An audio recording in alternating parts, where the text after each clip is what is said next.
Bonjour, je vais parler du premier épisode de l'ultime saison de Arrow.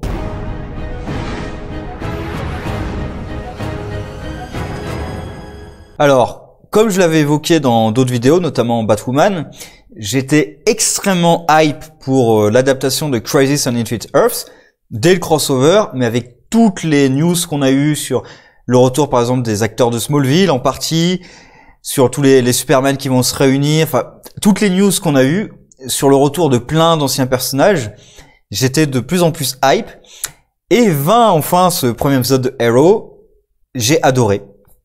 Alors après, il y a tous les éléments pour donner envie de toute façon. Il y a évidemment l'élément nostalgique qui est extrêmement présent dans l'épisode, puisque c'est un condensé au début du premier épisode, et ensuite de toute la première saison, en fait, avec le Undertaking, le retour de plein de personnages de la série. Donc voilà, forcément, il y a tout pour faire plaisir quand même aux fans qui ont suivi la série depuis le début, même s'il y a eu des hauts et des bas dans la série.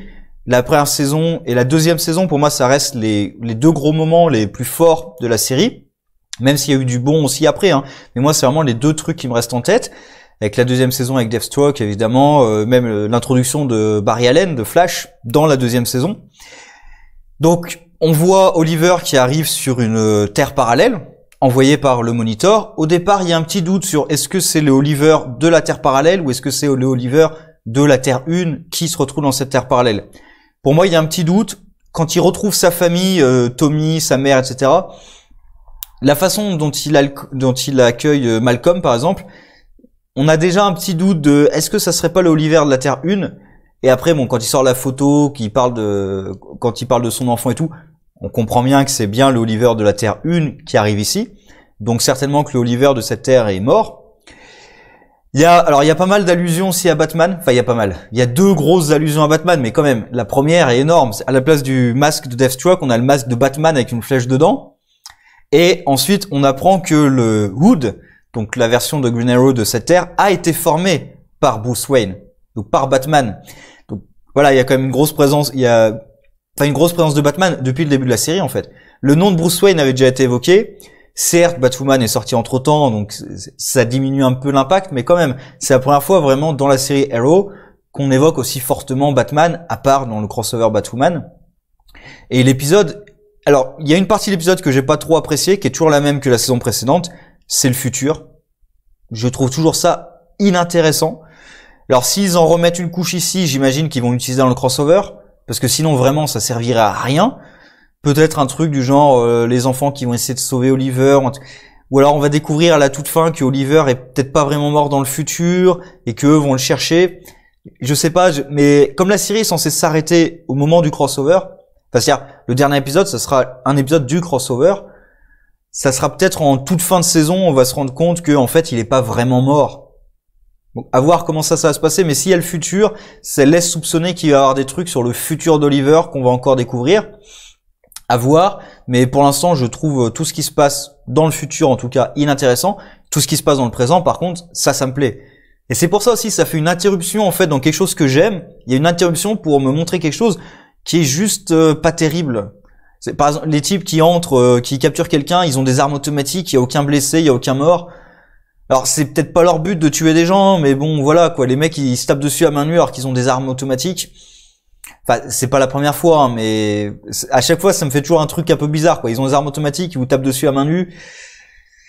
Et puis, même s'ils sont pas là pour tuer, les héros tuent les agresseurs. Donc, même si au départ, ils s'étaient pas venus pour tuer, du moment où eux se font tuer, ils vont peut-être riposter de façon létale.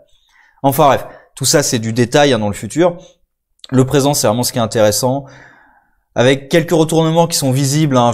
Je m'attendais à ce que Malcolm ne soit pas le Darkcatcher, et du coup... c'était forcément Tommy. Donc ça, je m'y attendais un petit peu, mais peu importe. Les relations entre les personnages sont quand même assez fortes, puisque c'est des personnages qu'on a connus dans la toute première saison. Tommy qui était mort, la mère d'Oliver qui revient aussi. Donc voilà, c'est des personnages qu'on avait vu s'attacher à Oliver. Et là, dans cet épisode aussi, il passe du temps avec eux, donc ça recrée de l'attachement avec ces personnages, en plus de la nostalgie.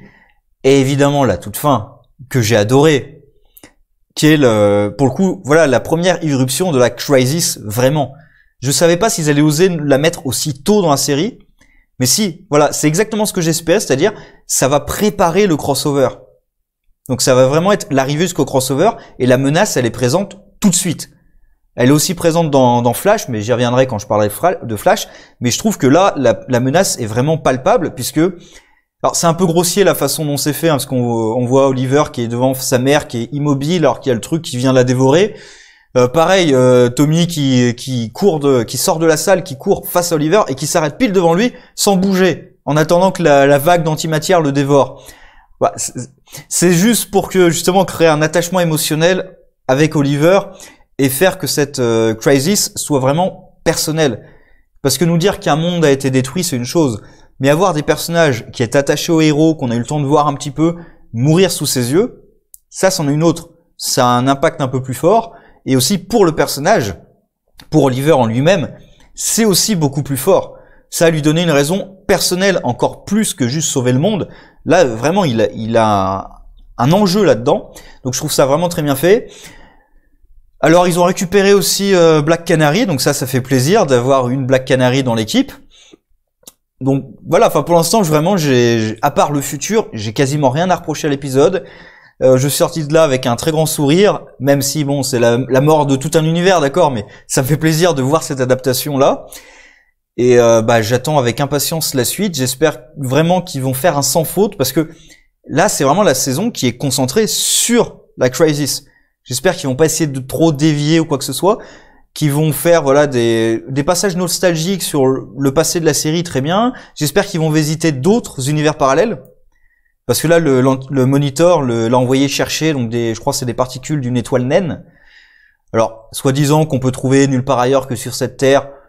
Bon voilà, c'est une excuse MacGuffin pour l'envoyer sur cette Terre, et j'espère qu'il va être envoyé sur d'autres terres pour justement voir la Crisis qui avance, peut-être récupérer d'autres héros au passage.